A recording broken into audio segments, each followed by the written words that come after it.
on n'y parvenait pas, l'enquête serait bloquée.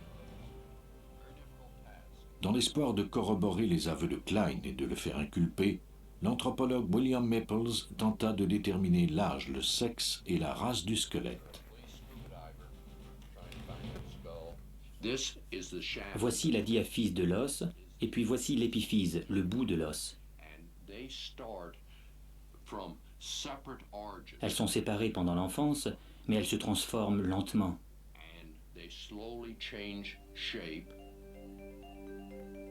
À la fin de sa croissance, l'épiphyse fusionne à la diaphyse. Sur les os découverts dans cette enquête, la fusion n'était pas encore terminée. Maples put ainsi déterminer l'âge de la victime, entre 17 et 23 ans, soit l'âge approximatif de Danny Webster. On détermine presque toujours le sexe grâce au bassin, qui est plus étroit chez l'homme que chez la femme. Dans ce cas-ci, il provenait de toute évidence d'un homme. Découvrir la race de la victime serait bien plus difficile, surtout sans la tête. Pour ce faire, Maples analysa le fémur. La courbure de cet os est beaucoup plus accentuée chez un homme de race blanche que chez un homme de race noire.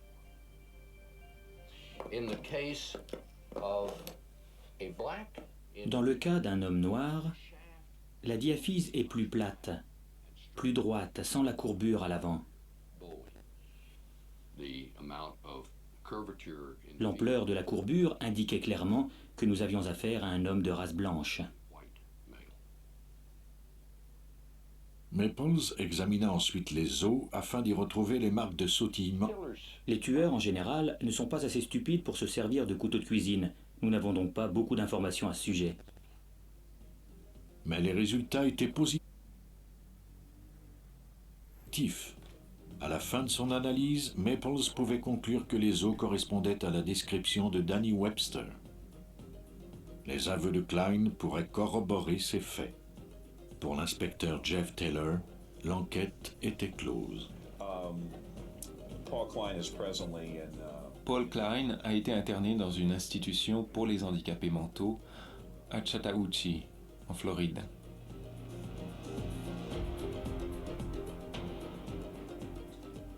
Mais à Fairfax, en Virginie, les policiers sont toujours dans l'impasse. La victime de l'homicide n'a pas été identifiée. Son meurtrier est toujours en liberté et peut récidiver.